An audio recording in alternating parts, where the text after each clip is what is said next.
कबीर शीतल जल नहीं, हिमना शीतल होय। कबीर शीतल जल नहीं, हिमना शीतल होय। कबीर शीतल संत जन, राम सनेही सोय। कबीरा राम सनेही सोय।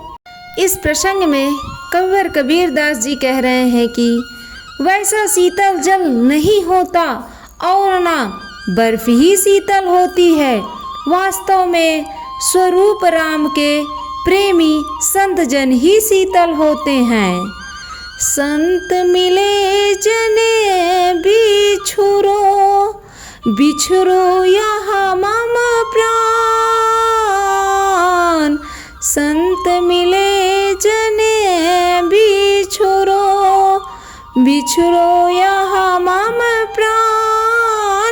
शब्द स्नेही ना मिले, प्राण देह में आन। कबीरा प्राण देह में आन। ऐ मेरे प्राण, तुम चाहे बिछुड़ जाओ, परंतु मिले हुए विवेकी संत जन ना बिछुड़े, क्योंकि निर्णय वचनों के प्रेमी संत कौन जाने पुनः ना मिले, और कर्म वासना शेष रहने पर देह धारण कर उसमें प्राण आएगा ही। कोटि कोटि तीरथ करे, कोटि कोटि करु धाम। कोटि कोटि तीरथ करे, कोटि कोटि करु धाम। जब लग साधु ना सेवई, तब लगे काचा काम। कबीरा तब लगे काचा काम। करोड़ों करोड़ों तीर्थ करो और करोड़ों करोड़ों धाम करो, परंतु जब तक विवेकी संतों की सेवा नहीं करोगे, तब तक मुक्ति का सब काम कच्चा रह जाएगा। आशा वाशा संत का, ब्रह्मा लखै न वेद। आशा वाशा संत का, ब्रह्मा लखै न वेद।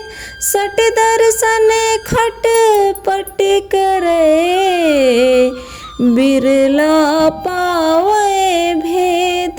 कबीरा बिरला पावे भेद। संतों के हृदय की उच्च स्थिति का भेद ब्रह्मा और वेद भी नहीं जानते।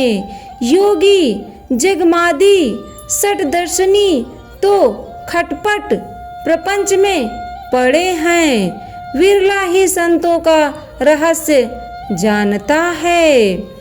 वेद थके ब्रह्मा थके, थाके शेष महेश। वेद थके ब्रह्मा थके, थाके शेष महेश। गीता हो की गम नहीं, संत किया परवेश। कबीरा संत किया परवेश। विवेकी संत ऐसी उच्च स्थिति में प्रवेश कर जाते हैं जिसको व्यक्त प्रकाशित करने में वेद ब्रह्मा शेष महेश सब थक गए और गीता भी पता नहीं पाई कि विवेकी संत कैसे हैं। साधु ऐसा चाहिए दुखै दुखावे नाय, साधु ऐसा चाहिए। दुखै दुखावे नाय, पान फूल छेड़े नहीं। बसे बगीचा माहि कबीरा, बसे बगीचा माहि।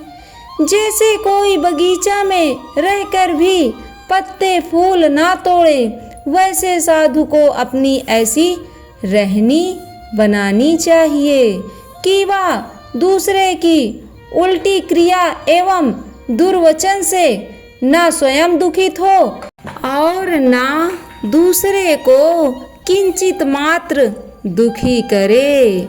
साधु ऐसे ही होने चाहिए।